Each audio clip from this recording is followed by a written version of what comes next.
and if your mare can outrun a cow, you stand an easy chance to win some money." Our visitor met Joe's bantering in a timid manner.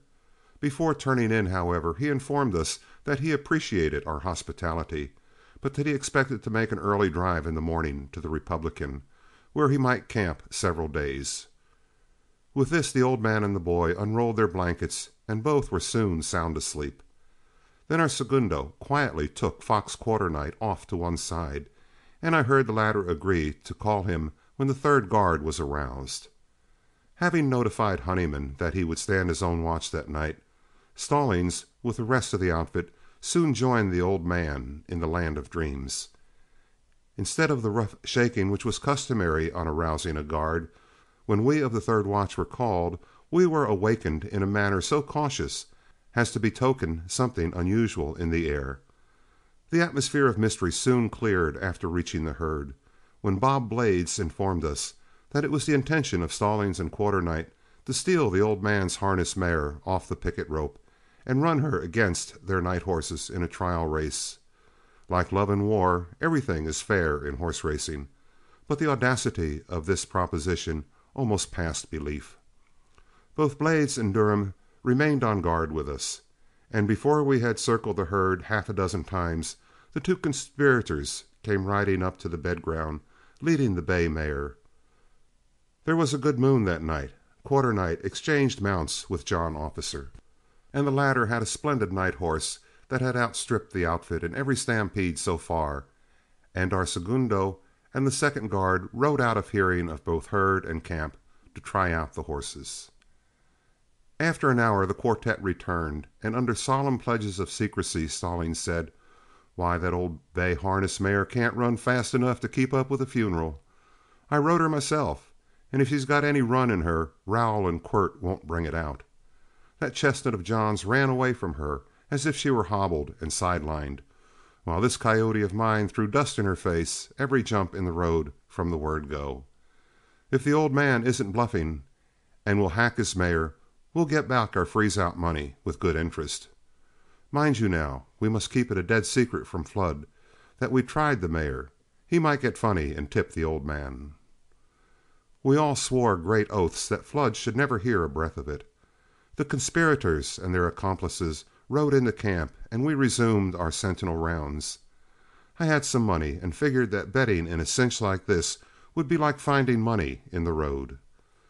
But The Rebel, when we were returning from guard, said, "Tom, keep out of this race the boys are trying to jump up. I've met a good many innocent men in my life, and there's something about this old man that reminds me of people who have an axe to grind. Let the other fellows run on the rope if they want to, but you keep your money in your pocket. Take an older man's advice this once. And I'm going to round up John in the morning and try and beat a little sense into his head, for he thinks it's a dead, immortal cinch." I had made it a rule during our brief acquaintance never to argue matters with my bunkie, well knowing that his years and experience in the ways of the world entitled his advice to my earnest consideration. So I kept silent, though secretly wishing he had not taken the trouble to throw cold water on my hopes, for I had built several air castles with the money which seemed within my grasp. We had been out then over 4 months, and I, like many of the other boys, was getting ragged, and with Ogallala within a week's drive, a town in which it took money to see properly, I thought it a burning shame to let this opportunity pass. When I awoke the next morning, the camp was astir, and my first look was in the direction of the harness mare, grazing peacefully on the picket rope where she had been tethered the night before. Breakfast was over. Our venerable visitor harnessed in his team, preparatory to starting. Stallings had made it a point to return to the herd for a parting word. "Well, if you must go on ahead," said Joe to the old man, as the latter was ready to depart, "remember that you can get action on your money if you still think that your bay mare can outrun the brown cow horse which I pointed out to you yesterday. You needn't let your poverty interfere, for we'll run to suit your purse, light or heavy. The herd will reach the river by the middle of the afternoon, or a little later, and you be sure and stay overnight there. Stay with us if you want to, and we'll make up a little race for any sum you say, from marbles and chalk to $100. I may be as badly deceived in your mares as I think you are in my horses, but if you're a Tennessean, here's your chance."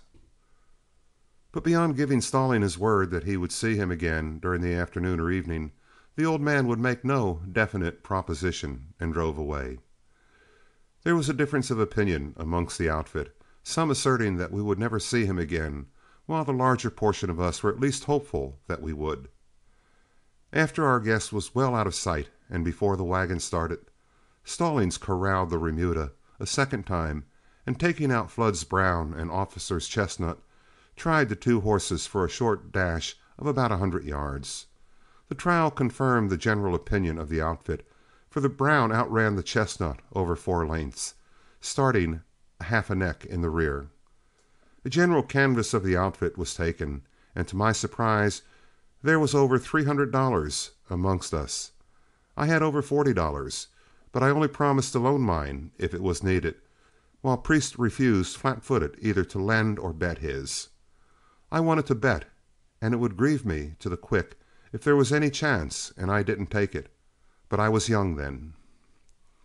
Flood met us at noon, about 7 miles out from the Republican, with the superintendent of a cattle company in Montana, and before we started the herd after dinner, had sold our remuda, wagon, and mules for delivery at the nearest railroad point to the Blackfoot Agency sometime during September.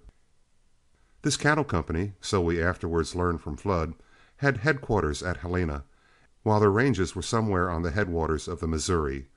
But the sale of the horses seemed to us an insignificant matter compared with the race which was on the tapis. And when Stallings had made the ablest talk of his life for the loan of the brown, Flood asked the new owner, a Texan himself, if he had any objections.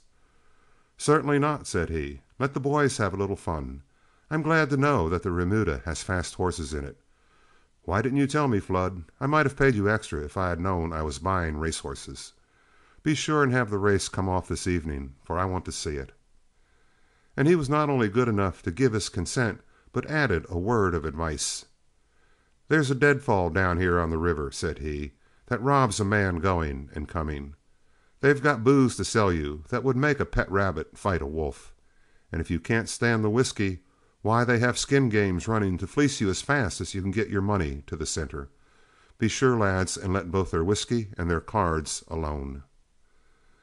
While changing mounts after dinner, Stallings called out the brown horse and tied him behind the wagon, while Flood and the horse buyer returned to the river in the conveyance, our foreman having left his horse at the ford.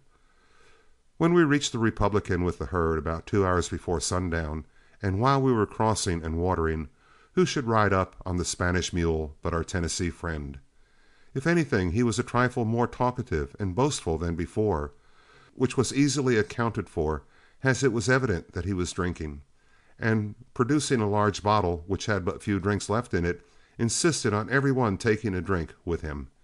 He said he was encamped half a mile down the river, and that he would race his mare against our horses for $50, that if we were in earnest, and would go back with him and post our money at the tent. He would cover it. Then Stallings, in turn, became crafty and diplomatic, and after asking a number of unimportant questions regarding conditions, returned to the joint with the old man, taking Fox Quarternight. To the rest of us, it looked as though there was going to be no chance to bet $1 even. But after the herd had been watered, and we had grazed out some distance from the river, the two worthies returned. They had posted their money, and all the conditions were agreed upon. The race was to take place at sundown over at the saloon and gambling joint. In reply to an earnest inquiry by Bob Blades, the outfit were informed that we might get some side bets with the gamblers, but the money already posted was theirs, win or lose. This selfishness was not looked upon very favorably, and some harsh comments were made, but Stallings and Quarternight were immovable.